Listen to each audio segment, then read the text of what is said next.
कहाँ है? केन बार जाओ है नाट भी तो जाओ है। हाँ आई मचांदूर मचांदूर ये दादी कहाँ है? दाड़गो मनता दड़गो मनता। हाँ फिर दादी भी तो जाओ है। बड़का दादी बड़का दादी जाओ ओ दादी और जोहार जोहार जोहार दादी दाड़गो मनता दड़गो मनता हाँ आसे आसे आसे बसा बसा बसा बसा बसा हे लई दादी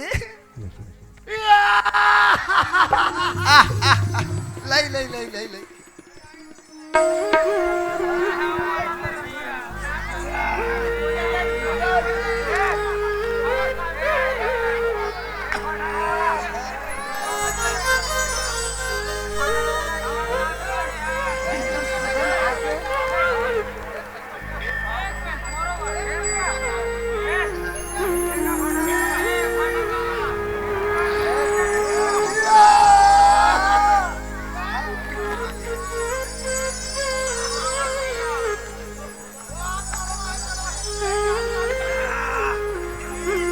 दादी दाड़गो बड़ा टाइट आसे दादी टाइट आसे हाँ दादी चपोड़ा चटनी आसे चपोड़ा आसे इल्ला नूना नूना से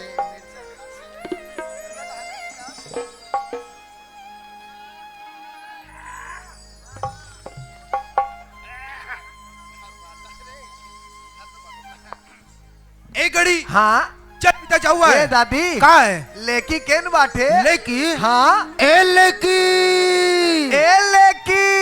आन बाटे आन बाटे आन बाटे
अरे तहु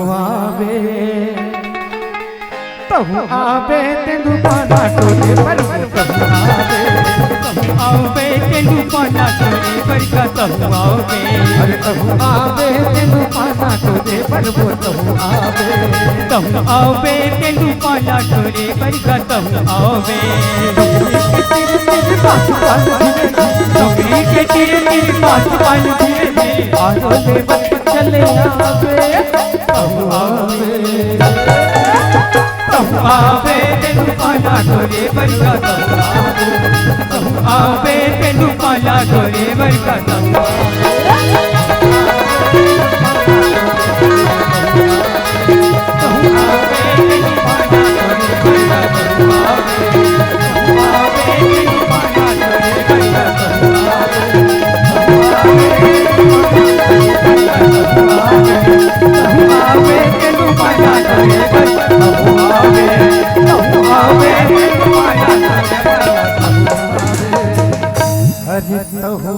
आवे तेंदु पाना तोरे बहु आवे। जोहार संगवारी हो, अगर आप मन ला हमार वीडियो पसंद ही सोही तो वीडियो ला लाइक करो और चैनल ला सब्सक्राइब जरूर करो और हाँ बेल आइकन ला जरूर दबाओ ताकि हमार नवा अवैया वीडियो आप मन ला सबले पहले मिले। जय जोहार, जय छत्तीसगढ़।